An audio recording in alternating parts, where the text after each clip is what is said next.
thinking about sonic signatures and how different parts of sound may or may not make it through to the other side when processed or manipulated or used as material or modulators and so forth. Some characteristics may poke through and become accentuated, while others are obscured. I was also thinking about the particularly buzzy, fuzzy character of spectral amplitude modulation and how that might deal with being fed by decaying echoes. So let's make a little pulse and echo sound.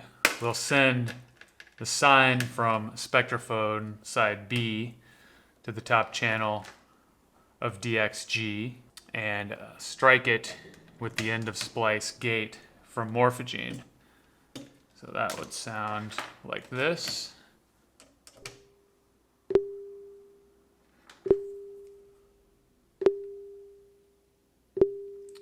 But we'll send it through the mimeophone to create some little echoes.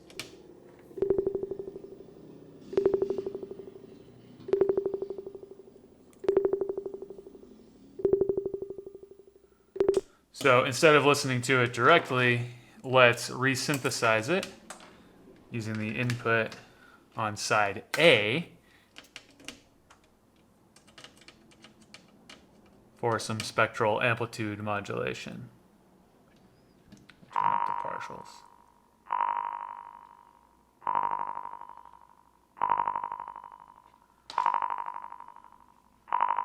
It might pop the most with color turned up.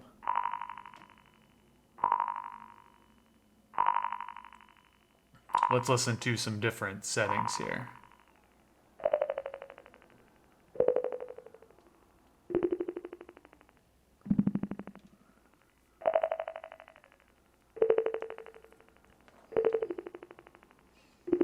One thing I've found very useful in SAM, and especially when making arrays, is to mix the SAM side's own oscillator in with the source sound.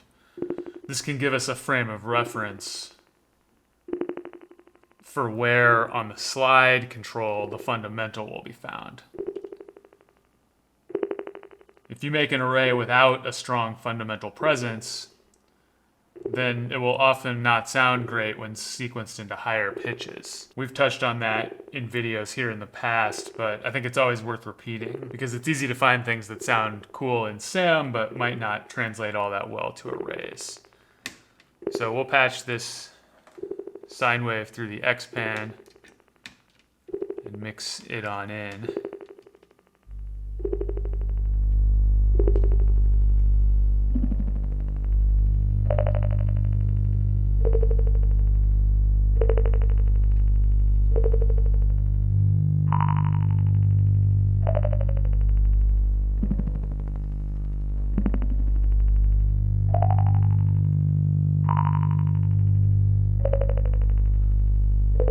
Now the Morphogene here is loaded with a little loop of piano playing from the original resynthesizer video, one of several reels we published from that session. Let's mix that in a little bit too.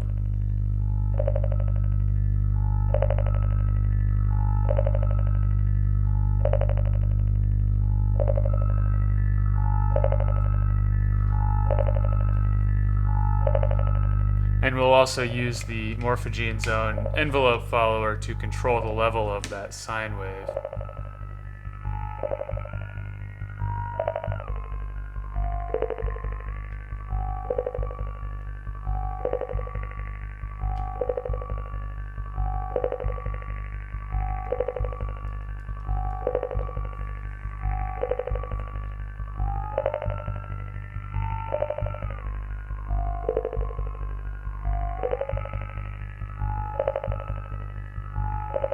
That way the sine's not just a total drone.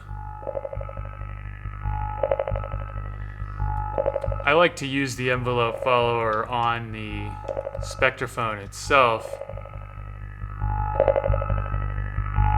to sort of gauge the level of the input, and I can see that as I turn down the input level, that LED goes darker.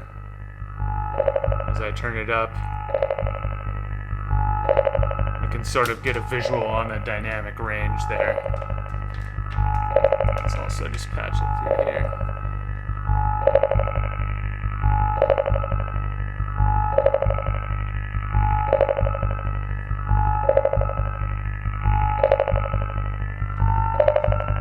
Now we can modulate slide if we like.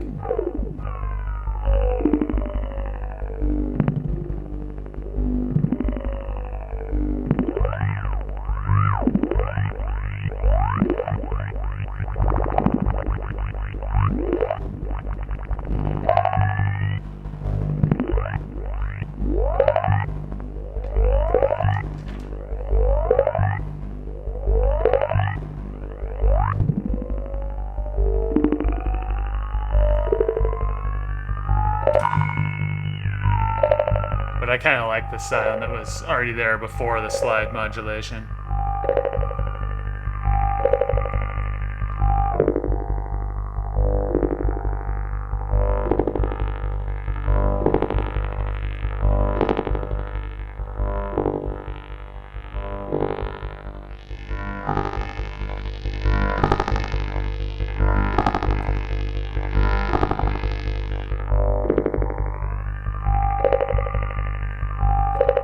Now remember that when creating an array, you want to have partials up and FM down.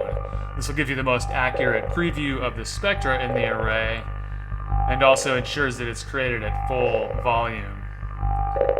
We'll go ahead and create it.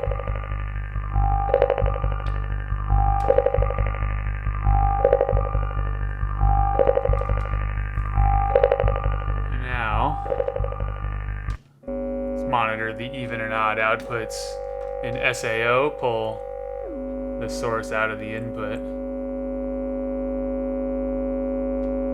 We can take some of this other stuff out of the mix here.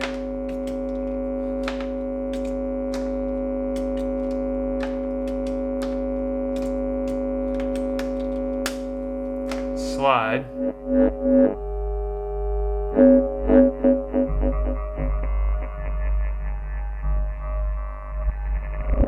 Slide moves us through the array, while focus changes its character.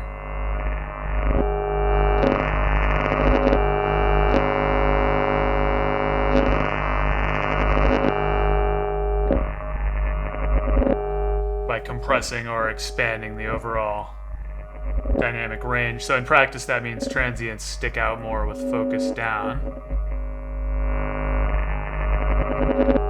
The overall array sounds more smooth with focus up.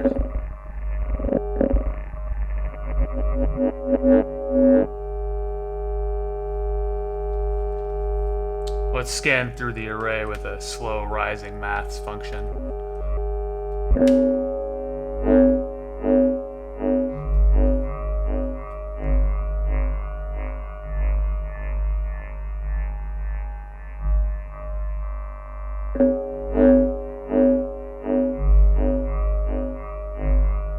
We could use the ramp LFO from Spectraphon itself, but the maths lets us adjust the curve so we can get these stretches and squashes in the rhythm.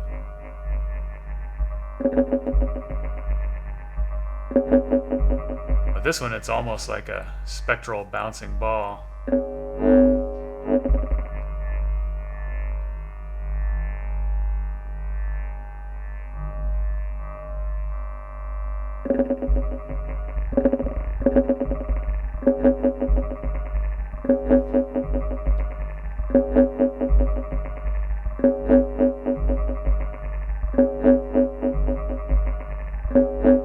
I'd like to high pass filter it as well.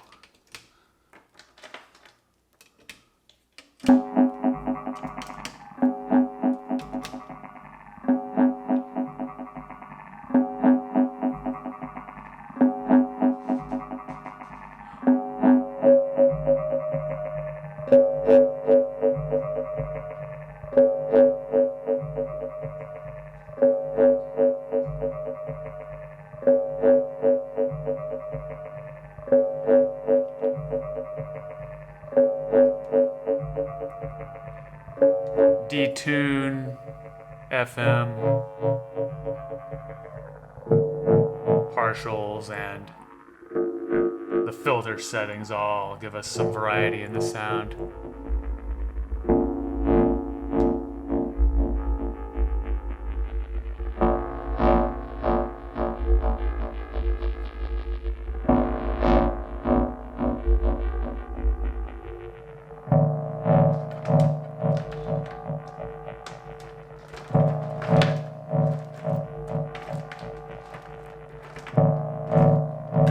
We could also coincide the slide modulation with a filter sweep.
The Spectraphone's noise and chaos modes are obviously pretty fun, but I still enjoy SAO mode some of the time too. Are you using SAO mode in your patching?